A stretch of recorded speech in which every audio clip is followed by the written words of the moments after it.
Welcome to episode 5 of Study Hall with Steven Alves. In this episode, we're going to dissect DeMarcus Cousins' ability to impact the game during Game 2 of the NBA Finals. Please be sure to like, comment, and subscribe, and let me know if there's anything you guys want to see in any future episodes going forward. So the first half of this video is going to be focused on DeMarcus' defense. And for many of you that don't know, DeMarcus tore his quad at the midpoint of April in Game 2 against the Los Angeles Clippers, right? So I think these first two possessions are important because it comes out and it shows DeMarcus's willingness and intensity to give his all in this game, right? He shouldn't have even came back this early, so it's a miracle that he did. But the amount of effort that he gave in these first two possessions to set the tone really were a testament to his ability and heart. So this play right here really exemplifies DeMarcus's effort and leadership. You can see here he's pointing back towards the baseline, right? He's telling Shaun Livingston right there that Danny Green is going to go and cut towards the basket and go to the opposite corner because nobody else can see back, and it's DeMarcus's job to go and protect the paint. So DeMarcus is running back. Unfortunately, Shaun doesn't see that, and Danny Green gets open right there, which leads to an open shot for Fred VanVleet. But I want to key in on something, so let's run it back real quick. Watch DeMarcus's effort to go out and contest VanVleet's shot. He's coming from the baseline all the way out to the three-point line. To me, that's just crazy. That's amazing, and that's the type of effort that you want from your starting center. So this play, we're going to see Kyle Lowry coming down in transition. His first look is to go and drive left. Right, he wants to go towards the basket, towards the middle of the floor, but he's going to notice that Klay Thompson and Alfonso McKinnie are clogging up that lane, so he's not going to be able to get through all three of them, right, especially with Draymond Green in front of him. So he's going to want to go right. He's going to know if he goes right, Steph Curry's going to have to slide down with Fred VanVleet towards the baseline to prevent him from getting the easy three-pointer, and he's going to be able to have space to make a play. So what DeMarcus does, it's great, is he goes and he clogs up space, right? He doesn't let him just go easily towards the right. And when he tries to go right, DeMarcus switches onto him. And so Kyle Lowry is a very quick player. And DeMarcus isn't as quick as Kyle Lowry. But if you look at his effort to stay with the shot, contest it, and make it tough for him, it really was a testament to how great he was in Game 2 of the NBA Finals. Alright, so here we're going to see a guard-on-guard screen. Danny Green's going to come and set it for Kyle Lowry, and he's going to slip after he gets the switch from Andre Iguodala. This is where DeMarcus' anticipation comes in, which was really great defensively, because he knows that there's only one place Danny Green can go with the ball. He has to go to Pascal Siakam. Physically, he can't make any other pass, so it's either going to be a turnover or a pass to that wing. So what's going to happen is DeMarcus is going to come over, steal the ball, and it's going to be a transition opportunity for the Golden State Warriors. It's going to end up in being a Steph Curry floater for an easy 2 points. Opportunities in the finals are way too hard to come by that are that easy. So when you can create them from your defense, it's very vital to your team's offense. So here we're going to see Kyle initiate a screen and roll with Marc Gasol. What that's going to do is it's going to cause DeMarcus and his coverage to soft hedge. Right, he's just staying low like that to prevent Kyle from driving because that's Kyle's first option. So by doing that, DeMarcus makes Kyle rethink what he wants to do, which gives Iguodala more time to come over. And highly anticipated, Kyle tries to throw the ball back over the top to Marc Gasol, and Iguodala is allowed to take it, which starts a fast break and another easy opportunity. And you'll see, even though Steph Curry doesn't make that shot, it's a wide open three for the greatest shooter of all time. It's a good look. It's great defense. So I saw a lot of similarities between Pau Gasol when he was in the Lakers and DeMarcus Cousins for Game 2. So you're going to see right here, Pau's going to come and soft hedge Johnny Flynn, right?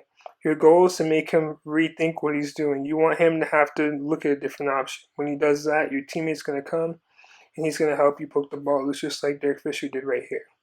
So here we're going to see a dribble exchange up on top. Kawhi is going to come and get that screen right there from Marc Gasol. DeMarcus is going to be soft hedging, right? So he's going to be staying low, trying to prevent Kawhi from going towards the basket.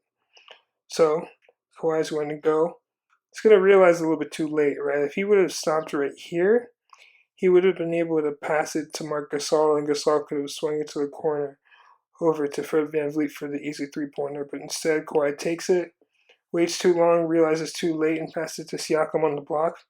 Now it's a one-on-one with Andre Iguodala, who's a great defender. He's long, able to contest and make it tough for Pascal Siakam, which is all what defense is, right? Just making it tough for the offensive player. All right, so here we're going to see the Raptors come down in a 1-4 high post set. Marc Gasol's going to get the ball right there. Pause it. You see how dangerous he is in the middle of the floor because of his height and his vision, right? We've talked about that before. So what's he going to do? He's going to wait for Siakam to flash. Hit Siakam right there. Siakam is low. He's right by the basket. That's an easy layup for him, right? So the other three people can't go and help off of Lowry, Kawhi, or VanVleet because they're too good of shooters. So DeMarcus realizes that and says, hey, I'm guarding statistically the worst three-point shooter out of the four of them. I can go help out because if I don't help out, he's going to get an easy layup. So DeMarcus goes down. It's a block. And now we're going the other way, right? All the little things, all the reads, they're going to help them if they want to go win this game. All right, so here we're going to see a screen and roll. Ibaka and Norman Powell, soft hedge again from DeMarcus. Make it hard from going towards the basket, contest it, block it, and create an easy opportunity, right? There's no easier offense than offense getting generated from your defense. And in the finals, in the playoffs period, the easiest points you can get are the ones you need to take advantage of, right? So here we're going to see they're going to help out off of the down screen from DeMarcus on Klay Thompson, leaving DeMarcus wide open underneath. Klay is a good passer. He's going to see that. He's going to hit DeMarcus down low. DeMarcus is going to spin, get a shot off, and there we go. Easy look, easy points. All right, so here we're going to see DeMarcus, soft hedge again, make Kyle get rid of the ball. So Kyle's going to hit Siakam right there, and Siakam's going to take one dribble. He's going to end up farther away from where he wants to be, right? So his whole goal was to take one dribble right there and go up for the layup. But instead, he fumbles the ball, and DeMarcus sees it. So pause right there. So when DeMarcus sees he fumbles the ball and he ends up farther than he wanted to go, DeMarcus comes over, uses his length to try to take away options, and you can see how hard it is for Siakam to do almost anything right there. So it ends up in the hands of Serge Ibaka, and that ends up being a miss, right? But the whole possession was all about DeMarcus making it tough for Siakam to do anything. All right, so now for the rest of this video, we're going to shift over to offensive highlights. So we're going to see DeMarcus get the ball in the post right here, right? He's ISO'd. He's a great passer, so he's going to go look on the opposite side of the floor. He's going to see what's going on the weak side. So he's going to see that Kyle Lowry is helping off of Draymond Green, who he's guarding right there.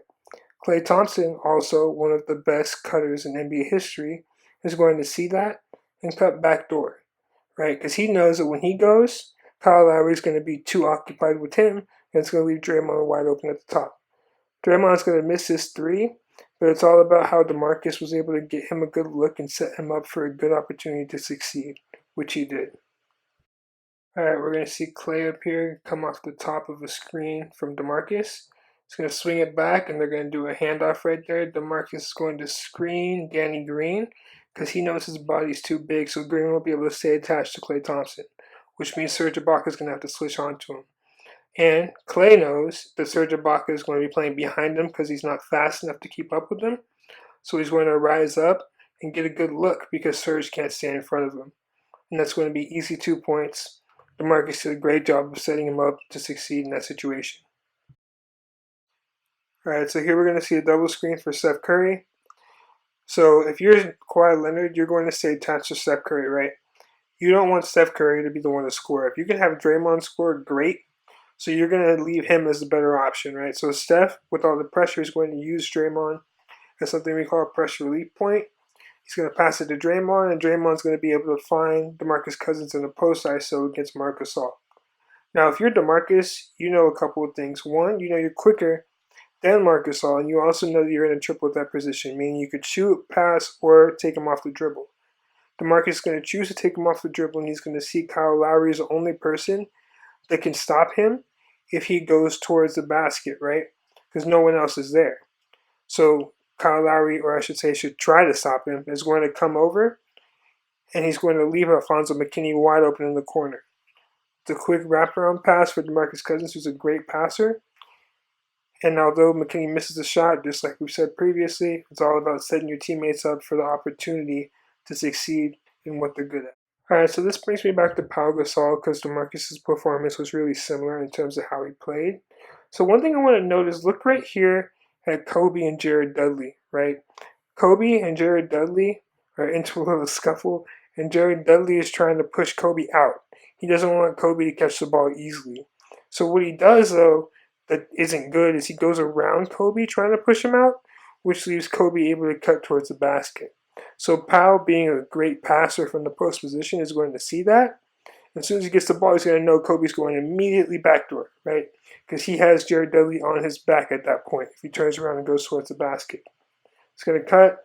It's an easy 2 points. Great recognition from Powell. All right, so this is one of the most underrated but important aspects of DeMarcus Cousins' game. To be able to get the ball from the rebound and take it down himself in transition is huge, right? If you're DeMarcus Cousins, you're 6'11", 270. No matter what you do, probably 90% of the time, you can at least get to the free throw line and wreak havoc, right? So when you're going towards a free throw line like that, you're in the middle of the floor, a lot of options can be created, and it creates a lot of dysfunction in the defense because they have to shift. So DeMarcus goes, and he's going to hit Draymond Green over there on the wing. Draymond's going to find Klay Thompson now in motion, and Klay's going to see that Kyle Lowry is helping off of Andre Iguodala.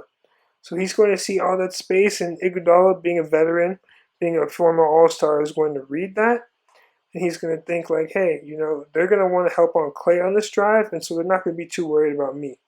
So if I go over here to this corner, I'm going to find a wide open shot. So Klay goes and drives.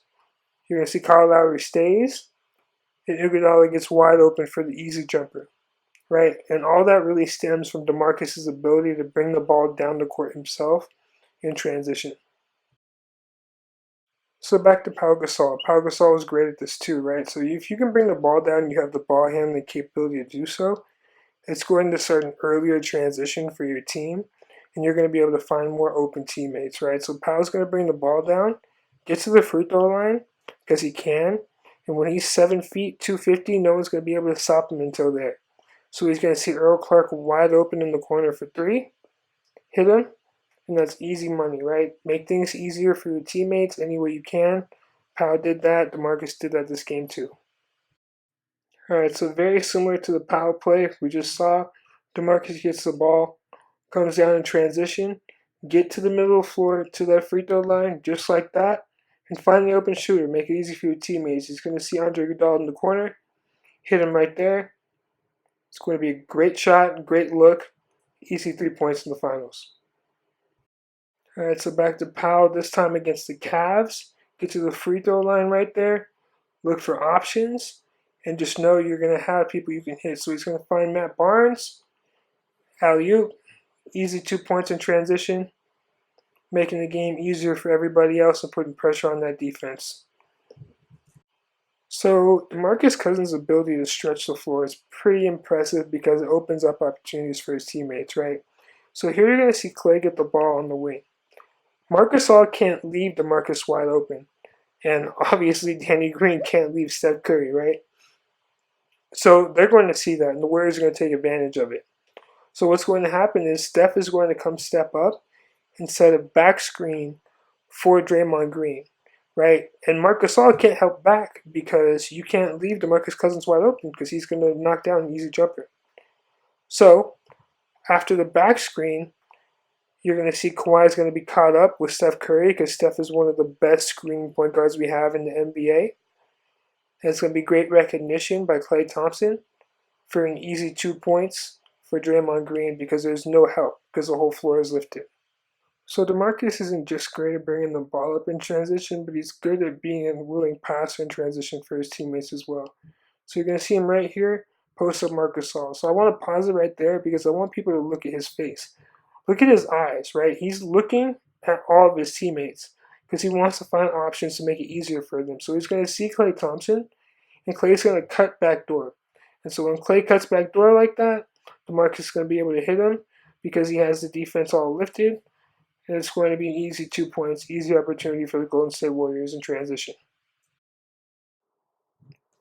So here's an area of improvement that I think Draymond Green could probably use when DeMarcus has the ball in the low post like that, right? So if I'm Draymond, you're right there on Fred VanVleet. Fred VanVleet's about 6 feet. If you're Draymond, you're a good 6'8", right?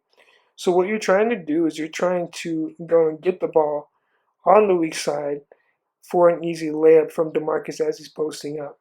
So when you have Fred VanVleet guarding you like that, you need to be able to find a way to get yourself open. Just going towards the basket won't help because he's going to be able to put his hand up and deflect the pass.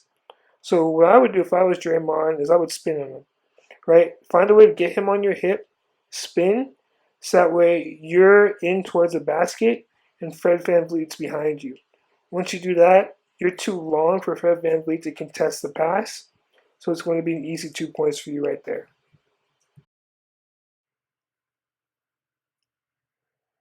Gonna have another double screen right here for Steph Curry.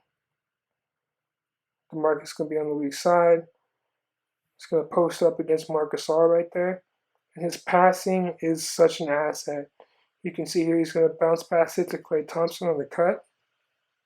If you're Klay, you have multiple options, right? You have Kyle Lowry in front of you, so it should be an easy layup with you being 6'8", Kyle Lowry being about 6 feet. You have Andre Iguodala in the short corner, and you have Draymond behind you for 3. Right, so just the ability of DeMarcus to set him up to be able to cut like that and get in front of the defense and just get going straight towards the basket and catch the ball in movement opens the floor up for everybody else in the team. Alright, so just as he can bring the ball up the floor, he can also go and take players off the dribble. So he's going to have Serge Ibaka in triple that position from the top, and DeMarcus is going to know, hey, Serge Ibaka is the primary rim defender for Toronto, and if I have him up here, if I can get towards the basket, no one's going to be able to stop me, right? So what he does, he takes him off the dribble. DeMarcus is quick. He's able to get in front of him, goes towards the basket, and now he has options. He can either take it in on 6-foot Kyle Lowry with DeMarcus being 6'11", 270, or he can dump it off right there to Andre Iguodala for an easy 2 points. Takes it himself, crucial in the fourth quarter, easy points. Alright, so last play, we're going to see DeMarcus up here on top, right? And his ability to draw out the primary rim defender from that center position is so huge for Golden State because it allows for so many backdoor passes. So Steph Curry, as we talked about, being one of the best backdoor screeners in the entire league, screeners period in the league, is going to come up and set a back screen for Sean Livingston. And because DeMarcus has Serge Ibaka lifted up, Livingston's going to cut. DeMarcus is a great passer. He's going to see him. It's an easy 2 points in the fourth quarter once again. Alright guys, well thanks for tuning in to episode 5 of Study Hall, where we examine DeMarcus Cousins and his impact in Game 2 of the NBA Finals. But he did a great job, and the Warriors right now are in a bit of a pickle, being down 3-1 against the Toronto Raptors. But if they want to come back, they're going to need more games from DeMarcus Cousins like this. They're going to need a real valiant effort. So please stay tuned. Make sure you let me know if there's anybody you guys want to see, any more analysis you want done of any specific team or player. And I look forward to continuing this. Thanks.